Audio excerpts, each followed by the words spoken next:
नमस्कार दोस्तों। क्या आपने कभी सोचा है आपकी कुंडली में विराजित बुध ग्रह आपको विजडम दे रहा है या इंटेलेक्चुअलिटी दे रहा है या आपको कम्युनिकेशन स्किल में माहिर खिलाड़ी बना रहा है? क्या प्रोवाइड कर रहा है बुध ग्रह? जनरली अभी तक आप ज्योतिष के अंदर समझते आए कि बुध आपकी बुद्धि का कारक है और आपको जनरली ऐसा लगता भी होगा इंटेलेक्चुअलिटी, विजडम, कम्युनिकेशन स्किल तीनों एक दूसरे में समाहित हैं। लेकिन नहीं, इन तीनों में बेहतरीन अंतर है और बुध भी विभिन्न प्रभावों में स्थित होकर आपकी जन्म कुंडली के अंदर अलग अलग तरह से अलग अलग ग्रहों के साथ स्थित होकर अपने इन प्रभावों को, अपनी इन योग्यताओं को आपके अंदर अलग अलग तरीके से पोर करता है। तो यह वीडियो आपके लिए बहुत ही ज्यादा महत्वपूर्ण होने वाला है, बहुत ही ज्यादा अद्भुत होने वाला है और बहुत ही अलग ढंग से, जैसा कि मेरे आपने अन्य वीडियो में भी देखा है, बहुत ही अलग ढंग से, डिफरेंट तरीके से ज्योतिष की जानकारी देने वाला है। अगर आपको मेरा यह तरीका पसंद आता है तो प्लीज इस वीडियो को लाइक अवश्य करें ताकि यह अधिकतम लोगों तक पहुंचे और ज्योतिष की विस्तृत और सार गर्भित जानकारी उनको दे। चैनल पे आप पहली बार हैं, नए हैं तो इसको सब्सक्राइब अवश्य करें और इस वीडियो को अंत तक देखें। डेफिनेटली मेरा वादा है आपसे, डेफिनेटली बुद्धि की एक नई परिभाषा आपके जीवन में उतरेगी और डेफिनेटली आप कुछ नया और अधिक डीपली प्राप्त कर पाएंगे। तो चलते हैं इस वीडियो की ओर।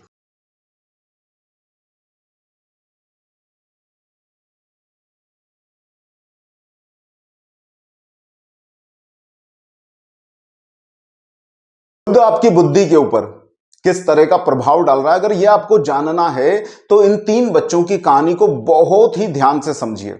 यह ज्योतिष को मैं नए तरीके से आपके जीवन में डिलीवर्ड कर रहा हूं, आपको समझाने की कोशिश कर रहा हूं और मुझे पूर्ण आशा है यह तरीका आपको बहुत ही सरलता से ग्रहों के विषय में जानने में मदद करेगा। रोहन, मीरा और अमन, ये तीन बच्चे एक ही क्लास के अंदर पढ़ते हैं, एक ही स्कूल में।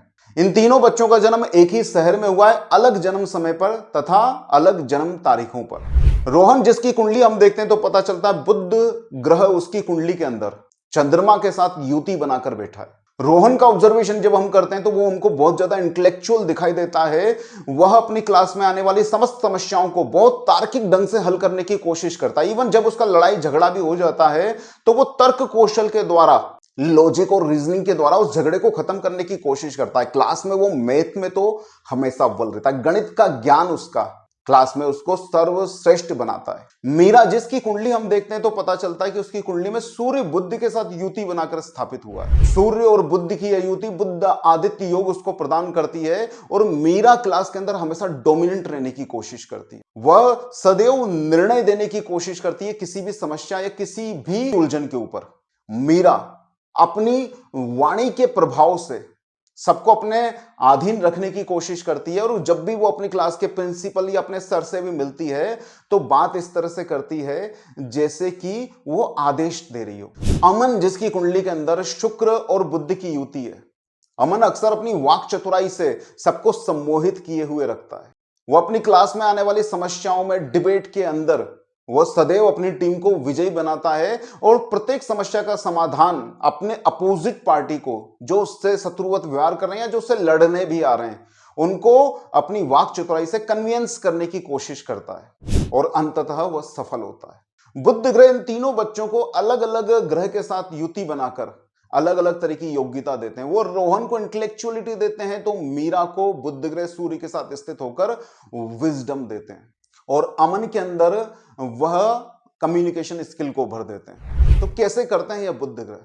बुद्ध यानी कि बुद्धि जब मन के साथ स्थित होती है आपकी जन्म कुंडली के अंदर तो आप वैचारिक ज्यादा बनते हैं, आप विचार ज्यादा करते हैं। अगर यह युति शुभ है तो आप तार्किक हो जाते हैं, लॉजिक और रीजनिंग आपकी खूबी हो जाती है। इसी तरह से बुद्ध जब तेज और ओज के देवता, अधिकार के देवता सूर्य के साथ युति बनाते हैं तब बुद्ध आदित्य योग बनता है और वो आपको हमेशा प्रभावी बनाने की कोशिश करते हैं, आदेशात्मक बनाने की कोशिश करते हैं। ऐसे लोगों के अंदर जन्म से ही, बचपन से ही लीडरशिप का गुण होता है। यह निर्णयों पे अति शीघ्र पहुंचते हैं और सही निर्णय लेने की काबिलियत इनके अंदर जन्मजात होती है। इसी तरह से बुद्ध जब कला के देवता, सौंदर्य के देवता, आकर्षण के देवता और मोहन के देवता शुक्र के साथ युति बनाते हैं तब यह आपकी वाणी को, अत्यंत मधुर कर देते हैं, या इस तरह से कह सकते हैं कि आप अपनी वाणी वाक चतुराई से लोगों को मोहन करने की क्षमता रखते हैं। आपके अंदर कम्युनिकेशन स्किल बहुत गजब का होता है। आप जन्म से ही लोगों को अपनी बातों के द्वारा अपने पक्ष में करने की योग्यता रखते हैं। बुध ग्रह आपकी जन्म कुंडली में किस ग्रह के साथ स्थित हैं और वो किस ग्रह से युति बनाकर किस परिस्थिति में, यानी कि उनके ऊपर कोई पाप ग्रह का प्रभाव है या शुभ ग्रह का, इन सब स्थितियों को ऑब्जर्व करके बुध जो आपको जन्मजात काबिलियत दे रहे हैं उसको बढ़ाने की कोशिश कीजिए। अगर ये युतियां आपकी कुंडली के अंदर शुभ हैं तो उनको और शुभ करने की कोशिश कीजिए, और अगर किसी पाप ग्रह या पाप भाव में ये युति है तो उन पाप ग्रहों का निवारण कर इस युति को फ्लोरिश होने दीजिए। बुध ग्रह आपको जीवन के अंदर intellectuality, wisdom and communication skill प्रदान करेंगे। बस बुध ग्रह का थोड़ा ज्यादा अपनी कुंडली में ध्यान रखिए। आशा करता हूं यह वीडियो आपको बहुत ज्यादा पसंद आया होगा। अगर ऐसा है तो लाइक बटन दबा दीजिए जिससे ये अन्य लोगों तक भी पहुंचे। सब्सक्राइब अवश्य कीजिए क्योंकि मैं यहां पर एक अलग तरह से, एक डिफरेंट अंदाज में ज्योतिष को आपके सामने प्रस्तुत करता हूं। और शेयर इस वीडियो को करते रहिए। नमस्कार दोस्तों, जय श्री कृष्ण।